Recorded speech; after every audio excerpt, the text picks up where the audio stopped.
په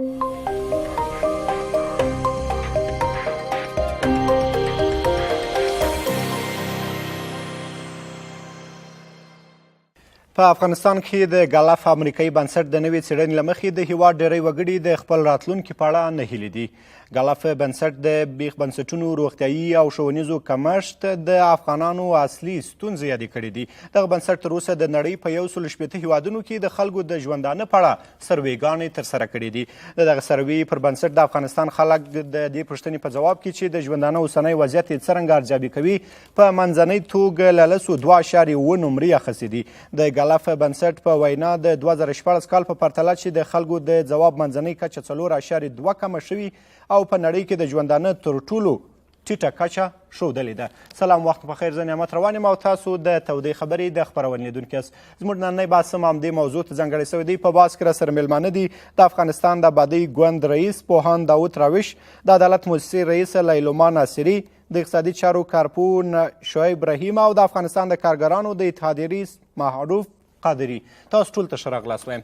په پیل کې به رحیم صاحب تاسو ته راسو، ستاسو په نظر باندې په افغانستان کې د اوسنۍ سروي چې ترسره شوې ده د ګالپ بنسټ له لوري څخه تر کومه بریده پورې دغه ارزیابي کوي چې دغه بنسټ په درست ډول باندې دغه ارزیابي یا دغه څېړنه ترسره کړې د خلکو د ژوند په اړه باندې؟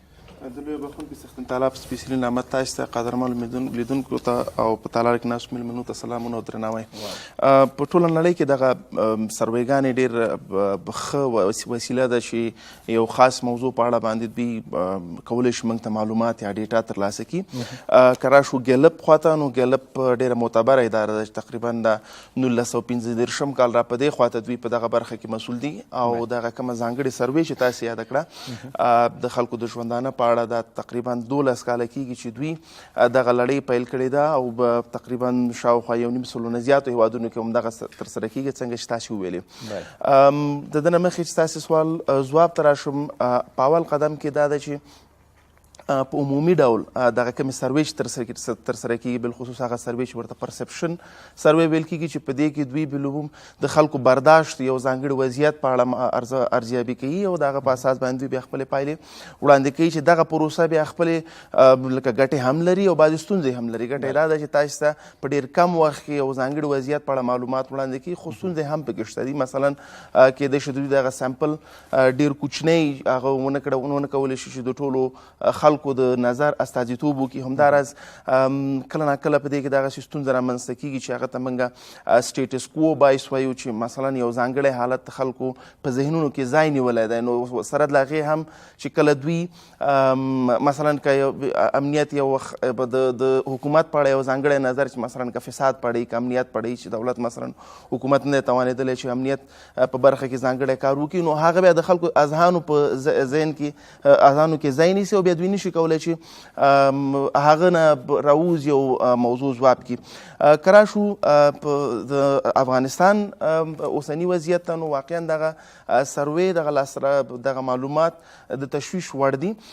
سره له دې ټولو ستونزو چې ما تاسو ته تشریح کړې، شاید په دې کې یو څه ستونزې هم وي، خو په ټوله کې کله چې موږ د یو هیواد وضعیت ارزیابي کوو، د هغه دوه ډوله خلک دي چې د هغه نظرونه شاید موږ ډېر زیات په پام کې ونیسو. هغه یو خو دا دی چې عامه اذهان سوی، یو هغه خلک دي چې مثلا تخنیکي خلک دي، پوه خلک دي چې هغوی مسلکي ډول باندې ګوري.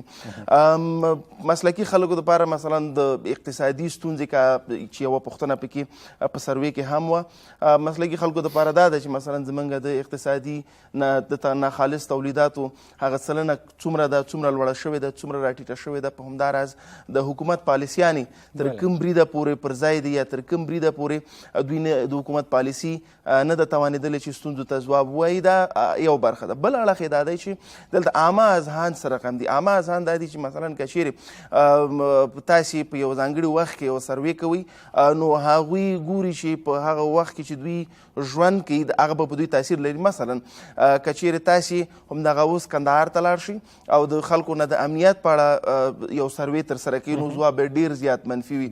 خو که چیرې تیر کال کوچني اختر کې کله چې طالبانو سره بند اعلان شو که هغه وخت کې تاسې دا سروې کړې وه ذهنیت به ډېر زیات بدل و. دغه دوه اړخونه دي چې هغه ته باید پاملرنه وشي. دغه سروې چې اوس ترسره شوې ده د افغانستان د خلکو په اړه باندې د هغوی د ژوند په اړه باندې تر ډېره پورې چاته پکښې ځای ورکول شوی دی؟ تاسو دوو برخو ته اشاره وکړې، یو مسلکي اشخاص دي او یو عام خلک دی.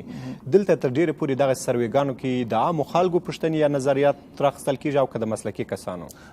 تر ډېره بریده دوی کوشش کوي چې یو ریپرزنټیټیو سیمپل راواخلي چې هغه د ټولو خلکو استازیتوب وکړي. یعنې په دې کې ښځینه هم باید وي، په دې کې نارینه هم وي، په دې کې عامه خلک هم وي، په دې کې باید تخنیکي خلک هم وي.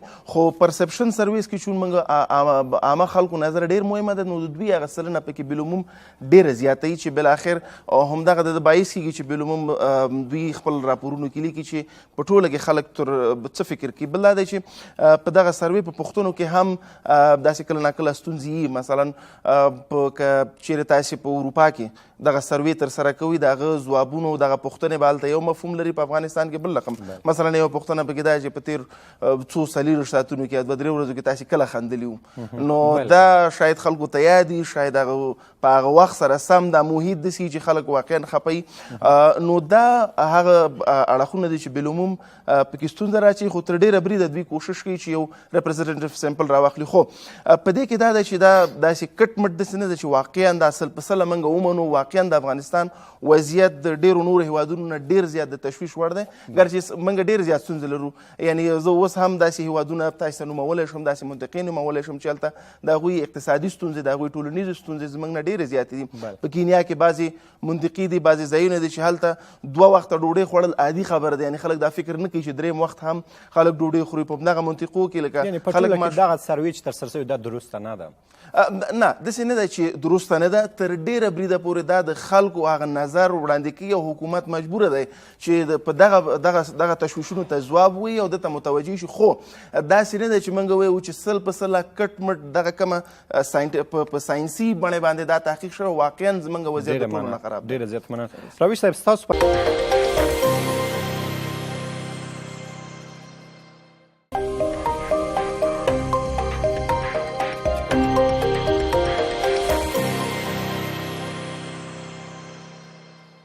بیا هم ښه راغلاست. رحیم صاحب ستاسو په نظر باندې حکومت په یو ډول باندې ولې دغه ډول سروېګانو ته اجازه ورکوي؟ د دې پر ځای باندې چې دغه سروېګانې د حکومت په ګټه باندې تمام شي، د حکومت په زیان باندې تمامېږي، د ولس په زیان تمامېږي. په یو ډول باندې دغه سروېګانې کولی شي د خلکو اذانو ته تغییر ورکړي، منفي تغییر. اوس په دغسې اساسو شرایطو کې د دغه ډول سروې خپرېدل هم حکومت تر سوال لاندې راولي او هم په خلکو کې یو ډول منفي فکر پیدا کوي. ستاسو په نظر باندې حکومت څه ډول کولی شي چې د دغه سروېګانو مخنیوی وکړي او څه ډول کیدلی شي په خلکو کې د دغه ډول سروېګانو په اړه باندې مثبت ذهنیت خپور شي؟ ګورې یو شی دلته مهمه ده چې موږ ورته متوجه شو چې دغه سروېګانو تاسې مخه نشئ نیولی او باید هم ونه نیسي، ځکه چې دا په نړیواله کچه کې 150 هیوادونو کې یو سروې ترسره کیږي او تاسې ورته وایي چې موږ اجازه نه ورکوو. دا خپله یو سوال برانګیزه موضوع ده. یو دوهم دا دی چې شاید دغه سروې چې په ښه شکل باندې ترسره شوې ده دا په نورو هیوادونو کې هم کیږي، ستونزې لري. مهمه اوس دلته دا ده موږ تاسې ته چې کله موږ دغه سروې ته ګورو، زما دپاره شخصا دا مهمه ده چې زه د افغانستان د سږ افغانستان 15 کاله پخواني افغانستان سره مقایسه کوم، پرته له دې چې د دې پر ځای چې زه د افغانستان 1.5 نورو هیوادونو سره مقایسه کوم. هغه دا ده چې ګورې که چیرې افریقایي هیوادونو ته تاسې ګورې دوی دغه 40 کاله په غربت کې ژوند کوي، د هغوی دپاره د ژوند مفهوم بل رقم دی. افغانستان ته چې کله موږ راځو دلته زموږ دپاره هغه پوینټ اف ریفرنس یا د مقایسې هغه نقطه چې ده هغه د 2014 نه مخکې او 2014 نه وروسته چې کومه دوره ده د دې مقایسه ده. 2014 نه مخکې زموږ د 2001 نه 2014 پورې تاسې وګورئ زموږ د ناخالص کورني تولیداتو سلنه تر 9% پورې رسېدلي وو. په اوسط ډول همداراز کاري فرصتونه زیات وو، ډالر ډېر زیات وو، کومکونه ډېر زیات وو. هغه نه وروسته خو هغه په دې باندې هم موږ هغه یو موضوع. دوهمه دا ده چې 2014 کال نه وروسته سیاسي انتقال کیږي، اقتصادي انتقال کیږي، امنیتي انتقال کیږي. هغه نه وروسته د افغانستان وضعیت یو رښتینی حالت سره مخ کیږي چې 2014 نه مخکې کوم حالت اوس هم زموږ هغه حالت چې کوم موږ ورسره مخ یو، شاید دغه کم مالي مرستې موږ سره نه یو، شاید نور هم خراب شي. خو او مخکې تاسو مرستو ته اشاره وکړه، په هغه وخت کې مرستې یو ډول باندې هوایي مرستې را روانې وې افغانستان ته نهایت ډېرې. مخکې قادري صاحب هم ویله، اشاره یې ورته وکړله. اما اوس د بنسټیزو تحولاتو لپاره کار ترسره کېږي، اما په دې برخه کې به ستونزې راځي، ولې که په دغسې حالت کې دغه ډول یو سرویګانې رامنځته کېږي، هغه بیا په خلکو کې خپرېږي، د خلکو ته اعلانېږي، څه فکر کوئ چې پرتله به یې له پخوانیو هغو سره څه ډول وي او دا د بنسټیزو تحولاتو په اړه باندې به د خلکو نظر ته تغییر نه ورکړي؟ مهمه دا ده چې وضعیت که هر رقمي حکومت مسئول دی چې هغه د خلکو اذهان د خلکو هغه مورال لوړ وساتي. موږ په داسې یو حالت کې قلار لرو چې سیاسي ستونزې لرو، اقتصادي ستونزې لرو، امنیتي ستونزې لرو او کړکېچ کې ښکېل هېواد یو. مهمه دا ده چې د حکومت کوشش وکړي چې دغه خلکو مورال راپورته کړي. د خلکو مورال به څه رقم راپورته شي، څنګه به د خلکو ذهنیت مثبت شي، که دغه سروی یو خواته هم کړي. دغه دپاره مهمه دا ده چې یو خواته حکومت واقعا د سیاسي ستونزو د حل لپاره، د امنیتي ستونزو د حل لپاره، اقتصادي پرمختیا لپاره کوټلې ګامونه پورته کړي. بل خواته دغه کارونه، دغه چارې چې حکومت په کار اچولې دي، دته په مطبوعاتو کې انعکاس ورکړي. هر چیرته چې یو مثبت کار کېږي، یو مثبت پرمختګ کېږي، هغه ته انعکاس ورکړي. ستونزه دلته دا ده چې یو خواته دغه مثبت کارونه کول حکومت دپاره ډېر ستونزمن شوي دي، ځکه چې څومره ستاسې په مطبوعاتو کې، خواله رسنیو کې مثبت خبرونه راځي، هیله بخونکي خبرونه راځي، د خلکو په حکومت به د خلکو باور زیاتېږي. همداراز څومره چې بیا دغه که چیرې دا نه کېږي، دا برعکس بله ستونزه ده. اوس مهمه څه ده؟ مهمه دا ده چې موږ په هره برخه کې کله موږ بحث کوو، که سیاسي ثبات رامنځته کېږي، بېلابېلې ډلې خپلو کې رامنځته کېږي، امنیتي ثبات رامنځته کېږي، د خلکو اذهان به مثبته کېږي او په دې برخه کې طبیعي خبره ده چې خلکو ذهنیتونه به بدلېږي. همداراز که اقتصادي برخې ته راشو، که چیرې دهلیزونه پرانیستل کېږي، که چیرې تجارت وسعت مومي، که چیرې زموږ ناخالص کورني تولیداتو سلنه لوړېږي، اقتصادي رشد رامنځته کېږي، د خلکو ذهنیت به مثبتېږي. خو ستونزه دا ده چې هغه ډېر اسانه، ډېر اساسي کارونه هم حکومت نه دي توانېدلي چې یو خواته په ښه شکل باندې ترسره کړي، بل خواته دا په ښه شکل باندې په مطبوعاتو کې درته انعکاس ورکړي، تر څو دغه ذهنیت موږ مضبوط وساتو. د حکومت مخالفین که اخر کې د حکومت مخالفین به همیشه کوشش کوي چې د خلکو اذهان منفي کړي. حکومت مسؤلیت لري چې دغه ذهنیت مثبت وساتي د خپلو کړنو له لارو نه. ډېر زیات مننه.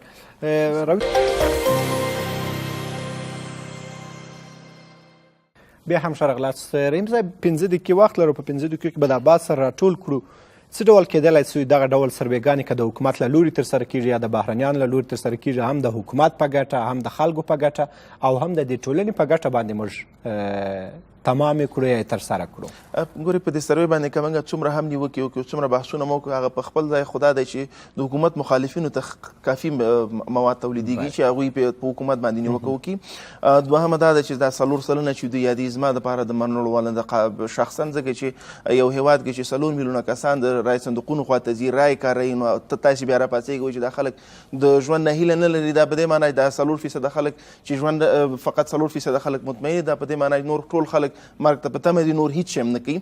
خو که ټاکنو ته موږ وګورو، زموږ دپاره ډېره ژوندۍ بېلګه ده. درېیمه دا ده چې د حکومت دغه دستګاوې چې دي مطبوعاتي، دوی راشي د دغه موضوعګانو نه دفاع وکړي، خو هغه به کفایت نه کوي. مهمه دا ده چې حکومت کړنې خپلې واضح کړي. ګورې، د خلک کله ناهیلې کېږي، کله چې فساد ترسره کېږي او د هغه په مقابل کې اقدام نه پورته کېږي. خلک هغه وخت ناهیلې کېږي چې کله سوداګر مالیه هم ورکوي، کله سوداګر دلته پانګه اچونه هم کوي، خو بیا هم د فساد له کبله هغه ته اجازه نه ورکول کېږي چې خپل تجارت ته رشد ورکړي او خلکو ته کاري زمینې پیدا کړي. همداراز کله چې حکومت نه توانېږي خپلې سیاسي شخړې خپلو کې حل کړي، دا خلک ناهیلې کوي. نو مهمه دا ده چې په دغه برخو کې کوټلې ګامونه پورته شي. ډېر زیات مننه. راویش صاحب، تاسو څه نظر لرئ تر څو د دغه ډول